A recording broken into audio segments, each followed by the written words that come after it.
Hello students, welcome to Nivimax. இன்னைக்கு வந்து நம்ம exercise 3.1ல 10th question பார்க்க போறோம். question என்னன்னா, if the equations x square plus px plus q equal to 0 and x square plus p dash x plus q dash equal to 0 have a common root, show that it must be equal to. அதாவது இந்த ரெண்டு ஈக்குவேஷன்ஸ்க்கு ஒரு common root இருக்குன்னு சொல்லியிருக்காங்க. அதோட value வந்து என்ன இருக்கணும்னா p into q dash minus p dash q by q minus q dash or q minus q dash by p dash minus p. So இதான் வந்து நம்ம ப்ரூவ் பண்ணோம். ஸோ இப்போ இந்த ரெண்டு ஈக்குவேஷன்ஸ்க்கு ஒரு காமன் ரூட் இருக்குன்னு சொல்லியிருக்காங்க. ஸோ அந்த காமன் ரூட்டை நம்ம ஆல்ஃபா அப்படின்னு எடுத்துக்கலாம். Let the common root be alpha. அப்போ இந்த ஃபர்ஸ்ட் ஈக்குவேஷன் என்ன ஆகும்? Alpha square plus p into alpha plus q equal to 0. So அது வந்து ஃபர்ஸ்ட் ஈக்குவேஷன். அப்போ செகண்ட் ஈக்குவேஷன் என்ன வரும்? Alpha square plus p dash alpha plus q dash equal to 0. So அது வந்து செகண்ட் ஈக்குவேஷன். இப்போது இந்த ரெண்டு ஈக்குவேஷன்ஸையும் நம்ம சப்ராக்ட் பண்ணலாம். அப்போ என்ன வரும்னா alpha square minus alpha square 0, p alpha minus p dash alpha, p alpha minus p dash alpha, அடுத்து q minus q dash equal to 0 அப்படின்னு வரும். ஸோ இதில் ஆல்ஃபா வந்து நீங்கள் காமன் ஆட்டிங்கன்னா மீதி என்ன வரும்? p minus p dash plus q minus q dash equal to 0.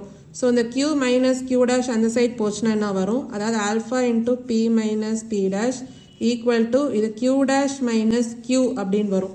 So இது மூலமாக ஆல்ஃபா நம்ம என்ன எழுதலாம்? Alpha equal to q dash minus q by p minus p dash. இப்போ நம்ம என்ன ப்ரூவ் பண்ணணும்னா q minus q dash by p dash minus p. இங்கே சைன் வந்து மாறுதா? அப்போ நியூமரேட்டரில் நீங்கள் மைனஸை காமன் ஆட்டிங்கன்னா என்ன வரும்? q மைனஸ் q டேஷ் அப்படின்னு வருமா? அதே மாதிரி டினாமினேட்டரில் மைனஸை காமன் ஆட்டிங்கன்னா p டேஷ் மைனஸ் p அப்படின்னு வரும். ஸோ மைனஸ் வந்து இப்போ கேன்சல் ஆகும். அப்போ மீதி என்ன இருக்குது? q minus q dash by p dash minus p. So அந்த ஒரு வேல்யூ வந்து நம்ம ப்ரூவ் பண்ணியாச்சு.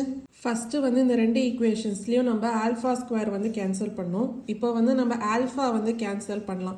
ஆல்ஃபா வந்து கேன்சல் பண்ணணும்னா அதோட கோஎஃபிஷியன்ட் வந்து சேமாக இருக்கணும். அப்போ ஃபர்ஸ்ட் ஈக்குவேஷனை நம்ம பி டேஷால் மல்டிப்ளை பண்ணணும். அதேமாதிரி செகண்ட் ஈக்குவேஷனை நீங்கள் பியால் மல்டிப்ளை பண்ணிங்கன்னா இந்த ஆல்ஃபா வேல்யூவை நம்மளால் கேன்சல் பண்ண முடியும். ஸோ அப்போ ஃபர்ஸ்ட் ஈக்குவேஷன் உங்களுக்கு எப்படி வரும்? ஃபர்ஸ்ட் ஈக்குவேஷனை நீங்கள் பி டேஷால் மல்டிப்ளை பண்ணணும். அப்போ என்ன வரும்? p dash alpha square plus p dash p alpha plus p dash q equal to 0. So இப்போ செகண்ட் ஈக்குவேஷனை நீங்கள் p ஆல் மல்டிப்ளை பண்ணும். அப்போ என்ன வரும்? p alpha square plus p dash alpha plus p q dash equal to 0. So இப்போ இந்த ரெண்டு ஈக்குவேஷன்ஸையும் நம்ம சப்ராக்ட் பண்ணலாம். ஸோ இந்த மிடில் டேர்ம் வந்து உங்களுக்கு 0ன்னு வரும். ஸோ இப்போ இந்த ரெண்டு வேல்யூஸும் நீங்கள் சப்ராக்ட் பண்ணும்போது உங்களுக்கு p dash alpha square minus p alpha square அப்படின்னு வரும். ஸோ இங்கே வந்து உங்களுக்கு p dash q minus p q dash அப்படின்னு வரும் equal to 0. So first two டேர்ம்ஸில் ஆல்ஃபா ஸ்கொயர் காமனாக இருக்குது. ஆல்ஃபா ஸ்கொயர் காமனாக எடுத்திங்கன்னா p dash minus p plus இங்கே p dash q minus p q dash equal to 0. So இப்போது alpha square into p dash minus p. So இந்த ரெண்டு டேர்ம்ஸும் அந்த சைட் போச்சுன்னா சைன் மாறும். அப்போ என்ன வரும்? Equal to p q dash minus p dash q. So இது மூலமாக ஆல்ஃபா ஸ்கொயர் நம்ம என்ன சொல்லலாம்? Alpha square equal to p q dash minus p dash q by p dash minus p. நம்ம ஆல்ஃபா ஸ்கொயரை ஆல்ஃபா இன்ட்டு ஆல்ஃபா அப்படின்னு எழுதலாம். அப்போ alpha into alpha equal to p into q dash minus p dash into q by p dash minus p. So இதில் ஒரு alpha வந்து இந்த side வந்துச்சுன்னா கீழே டிவைட் ஆகும். அப்போ alpha equal to p into q dash minus p dash into q by alpha into p dash minus p அப்படின்னு வரும். ஸோ ஆல்ஃபாவோட வேல்யூ நம்ம ஆல்ரெடி என்ன பார்த்தோம்? q minus q dash by p dash minus p. So அந்த வேல்யூவை இங்கே substitute பண்ணலாம். ஸோ சப்ஸ்டியூட் பண்ணும்போது உங்களுக்கு alpha equal to p into q dash minus p dash q by alpha substitute பண்ணலாம். அப்போ q minus q dash by p dash minus p அப்படின்னு வரும் into p dash minus p.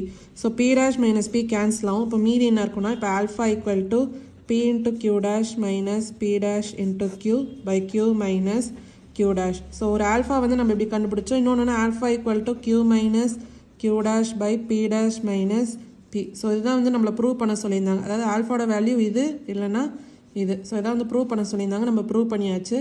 So இதான் 10th கொஸ்டினோட solution. ஏதாவது doubts இருந்தால் comment செக்ஷனில் கேளுங்க. மறக்காமல் நிவிமேக்ஸ் சேனலை லைக் பண்ணி ஷேர் பண்ணி சப்ஸ்கிரைப் பண்ணுங்கள். தேங்க்யூ ஸோ மச் ஃபார் வாட்சிங் திஸ் வீடியோ.